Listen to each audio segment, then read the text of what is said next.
nashaka kubaza ku kibazo abacuruzi bafite inganda mu Rwanda uyu munsi bavuga ko babangamiwe no guhangana n'ibicuruzwa bituruka mu mahanga kuko basabwa ko bapfunyika cyangwa package mu bikoresho bitangiza ibidukikije mu gihe bituruka mu mahanga biza muri plastique byaba bifunze mu macupa cyangwa amashashi abifunze. Nari nkomoje ku bushakashatsi bwa RGB bugaragaza uburyo abaturage bashima cyangwa banenga inzego z'imiyoborere zitandukanye. Abantu basabye akazi bari 1,100,000 birenga, akazi gahabwa abantu 3,000 gusa. Service mbi kwiye kwangwa period.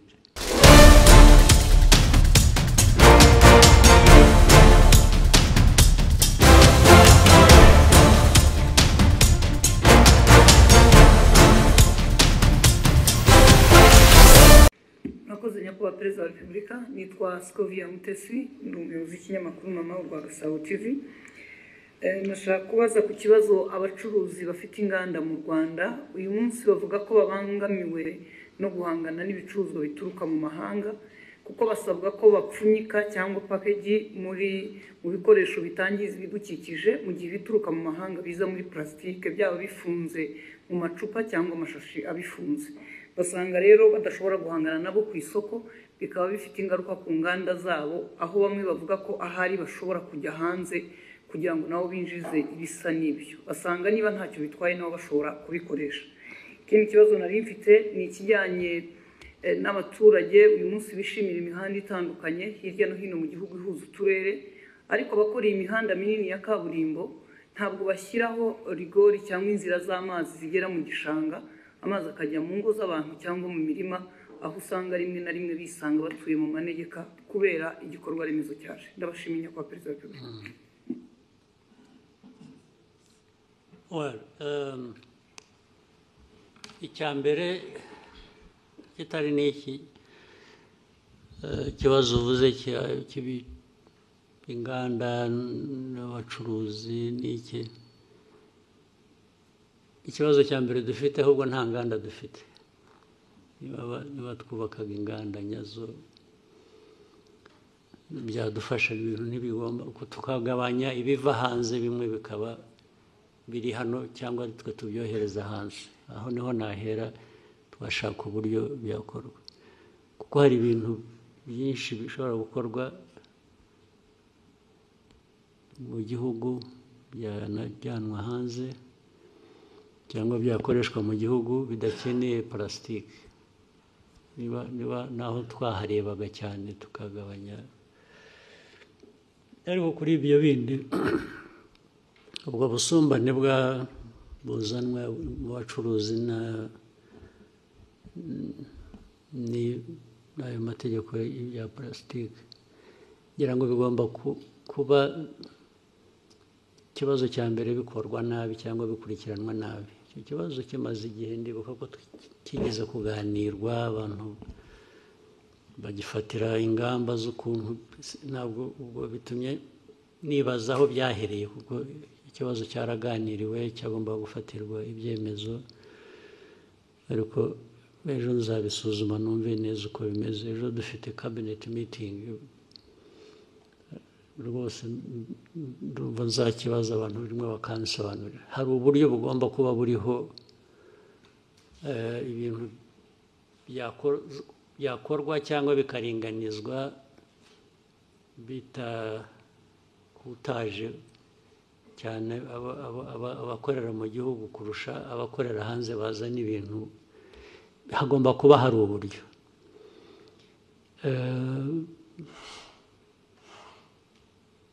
Ntibivuze ngo dukwiriye kurekura noneho, kuko nabyo uko byari bimeze twasanzemo harimo akamaro kanini, harimo inyungu nini. Ibyo kuvanaho za packaging ibintu bya plastique, ariko abantu babisuzumye neza bashobora no gushyiraho ingero zitandukanye, ibintu bimwe byakorerwaho cyangwa uburyo byakorwa bikagabanya ubwo bukana bw'abantu batakaza imari kubera ko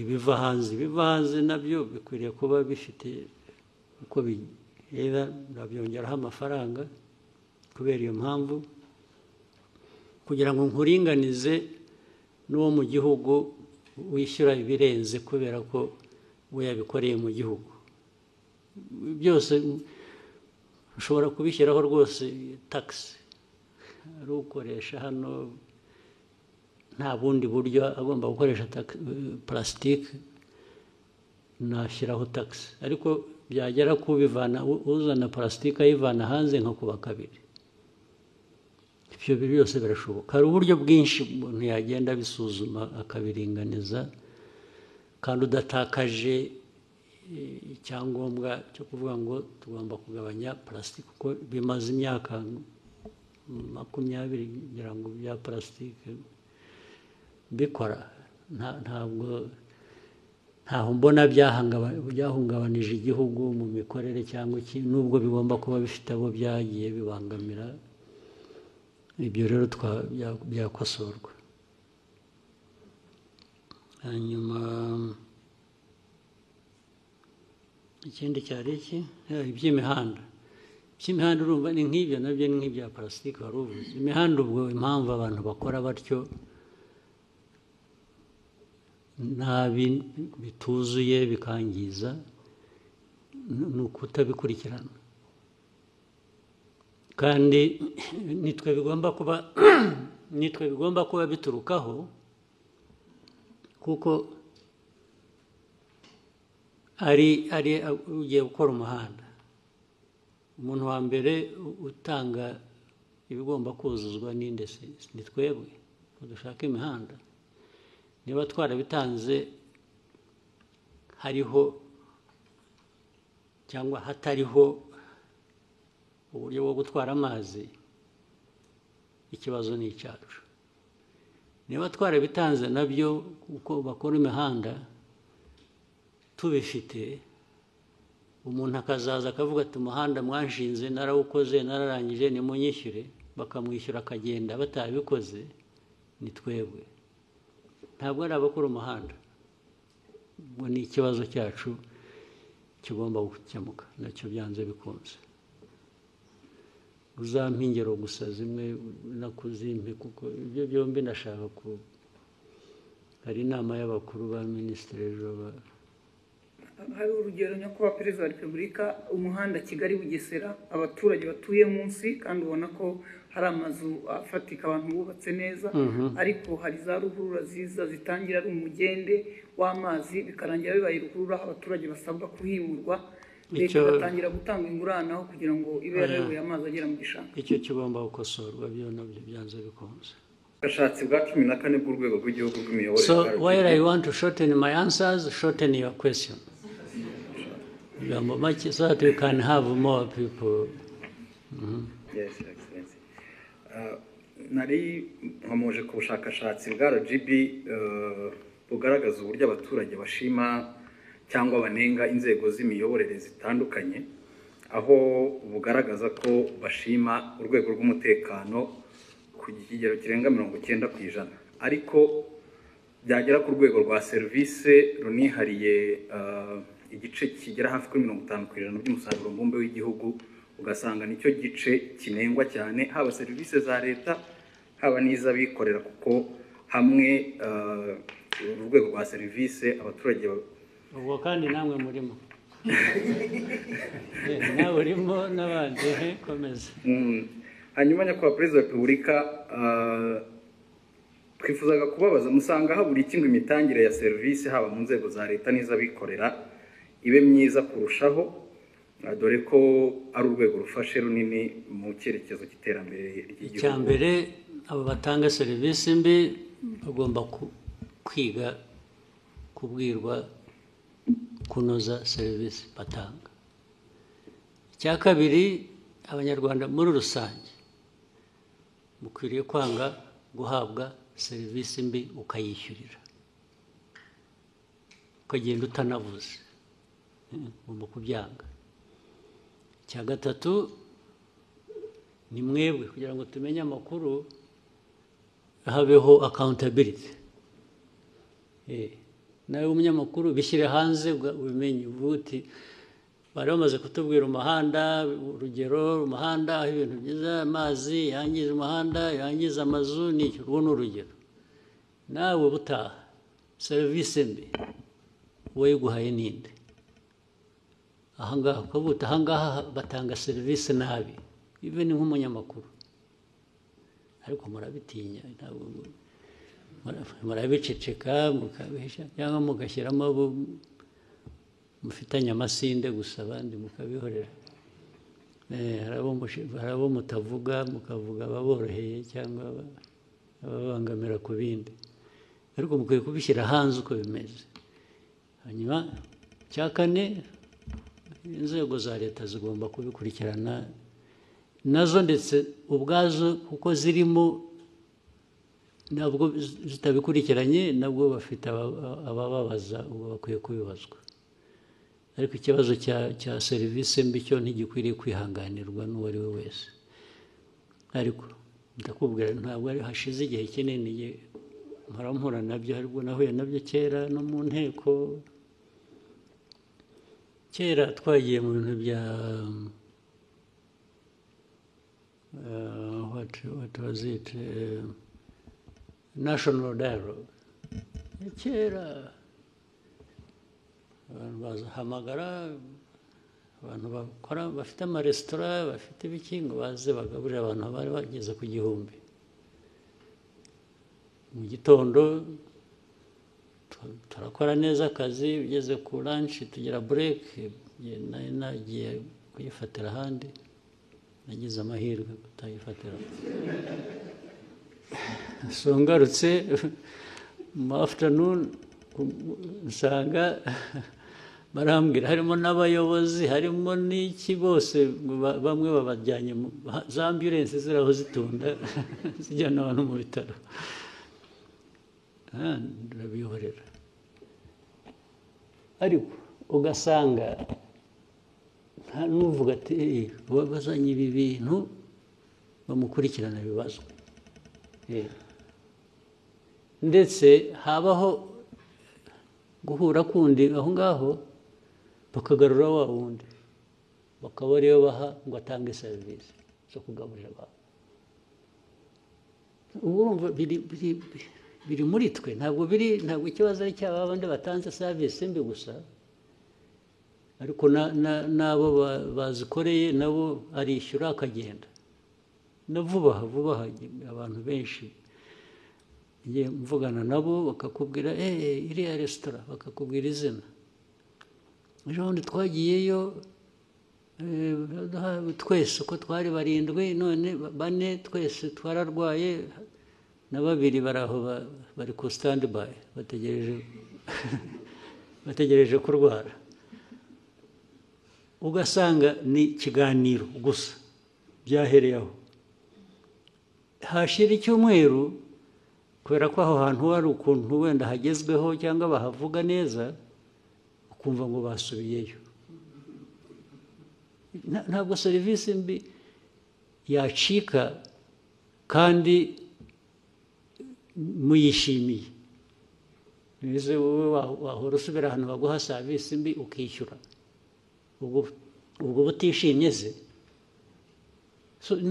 Ni ikibazo kinini, mujye mukishyira hanze, mukiganire, mukivuge uko kimeze, mureke ku serivisi mbi kwiye kwangwa period. Ikavugwa ikanengwa, abayitanga bagakurikirana. Abantu basabye akazi bari 1,100,000 birenga. Akazi gahabwa abantu 3,000 gusa. Mu mpamvu zimwe zibitera, inzego za leta zimwe zishyira ku isoko imirimo zigakoresha ibizami, abantu bagatsindira akazi ntibabashyire mu myanya. Inzego za leta hakwiye kubamo n'abakeya kurusha abo ngabo. Hakwiye kubamo bakeya kurusha 3,000. Leta bose barajyamo bashaka iki.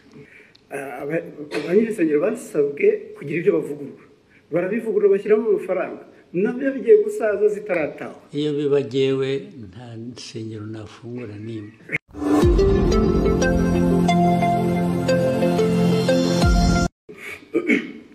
ndagira ngo mbashimire kuri uyu mwanya mumpaye. Ni sinzi niba mwarabonye raporo yasohotse ivuga ko mu mwaka umwe 2024-2025 abantu basabye akazi bari 1,100,000 birenga.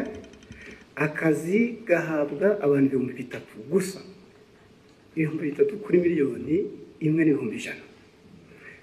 Bitatu bigomba kuba ariko byaragiye mu kampani imwe cyangwa ebyiri.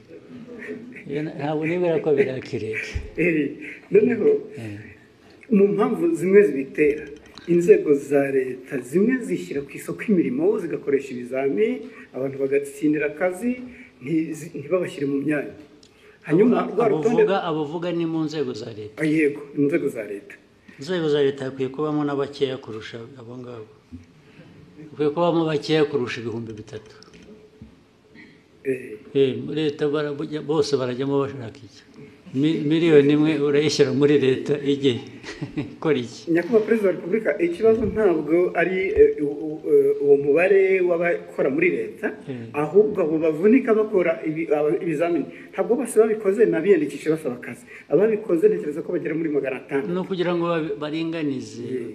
Ariko harimo imvune, hari abakoresha ibizamini wenda nko mu karere kamwe ka Nyagatare ugasanga ikizamini kiri kubera i Musanze. Hari n'umudepite ejo bundi wavuze ati kugira ngo duce intege abo basaba akazi bakina hajyeho amafaranga ku bashaka akazi. Ibyo byo ni mismanagement, ni imikorere itariyo.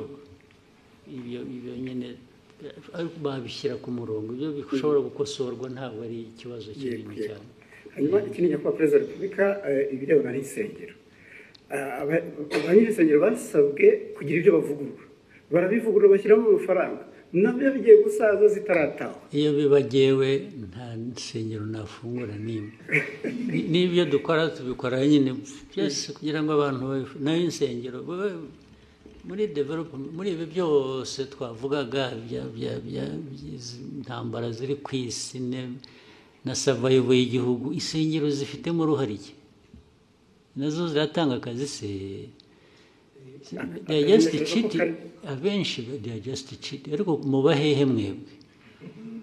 Ngewe ibyo mbona ko ari abantu huzuyemo ububande gusa, kurwana n'ababande bari mu churches nabyo nta mpuhwe mbifitiye na busa rwose.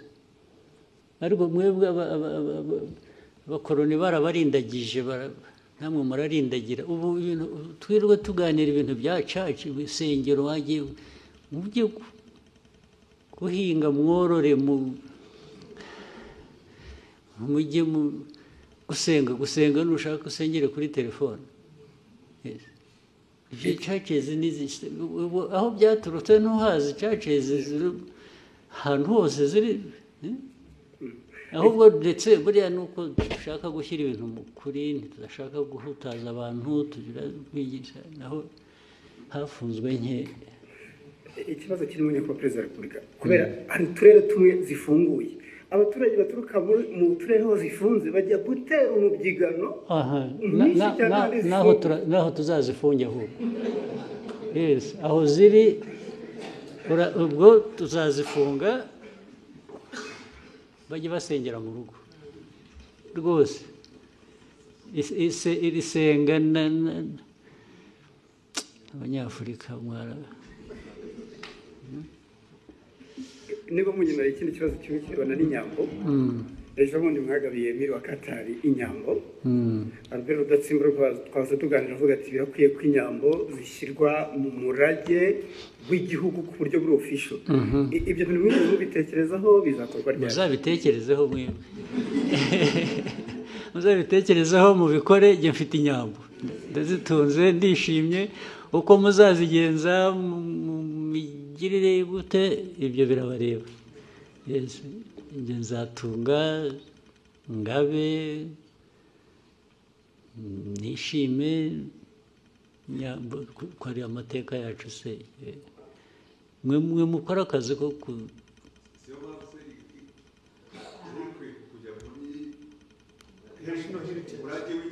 ibyo birabareba muzabishyiremo njyewe Bloomberg.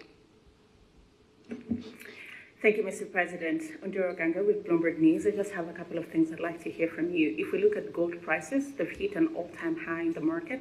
In the context of Rwanda, IMF projects that by the end of the year, gold is going to account for half of your export revenue, about $2 billion by the end of this year.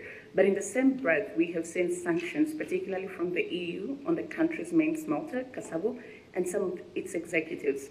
So in lieu of the sanctions, what is Rwanda currently doing with its gold? And maybe if you can broaden out that conversation for me, what is the importance of gold in Rwanda's economy? And do you have specific plans to develop the gold industry? Thank you very much. Do you want to advise those who are applying sanctions? I'm saying, do you want people to add more sanctions to stop that, or what? No, I want to know if you're not selling it to the EU, because Rwanda also has a really big deal, about $900 million mineral deal with the EU. Yeah. So if they're off the table, if that is frozen, what is currently happening? There's nothing frozen. There's nothing frozen. You know what they sanctioned?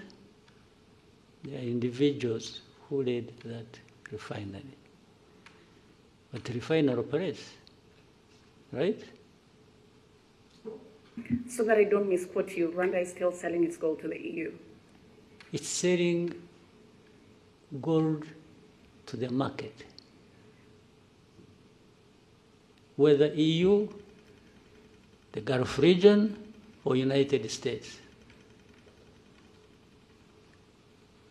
I don't know whether I understand, I'm getting your question properly. But there is definitely gold. We have gold here, by the way. Do you know it? You know a place called Miove? You have heard? During the war of 1992-3, our soldiers who were operating in that region, Miove, there is a swamp, you know it? In Chumbi.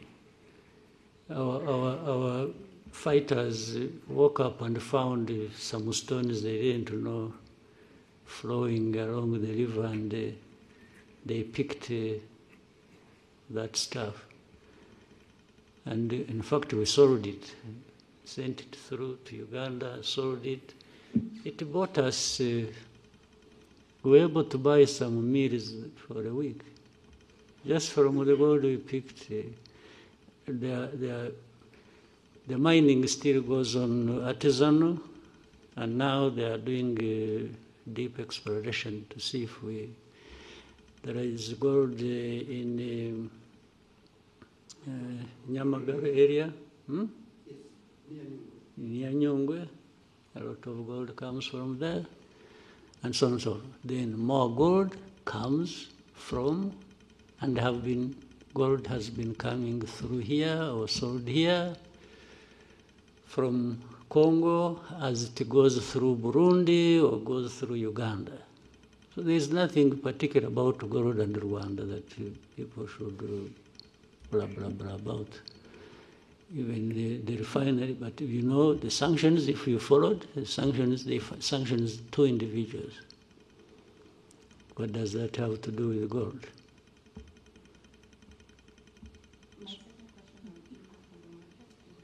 Impact of Rwanda on the market, or?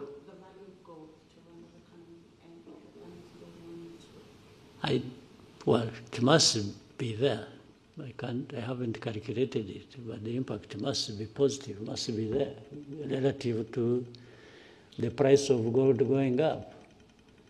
I've been seeing it is now at around 4,000. Yes, 4,000 plus dollars per ounce, I think. That's huge. As you see it, you may end up, and it has nothing to do with Rwanda, you may end up having wars around gold. those who need it and those who produce it in the world. And those who have more will get more involved than those of us. We are talking about young or small people. Rwanda always carries the burden of the whole world by itself. You know, there are people doing everything, even in a worse form than probably we're accused of, but they prefer to point at Rwanda for everything. Can you imagine Rwanda being a point of reference to do with this global network of gold trade? You get it clearly that it is politics, it is geopolitics, it is some nastiness that goes on every day. Otherwise, how does Rwanda really surface?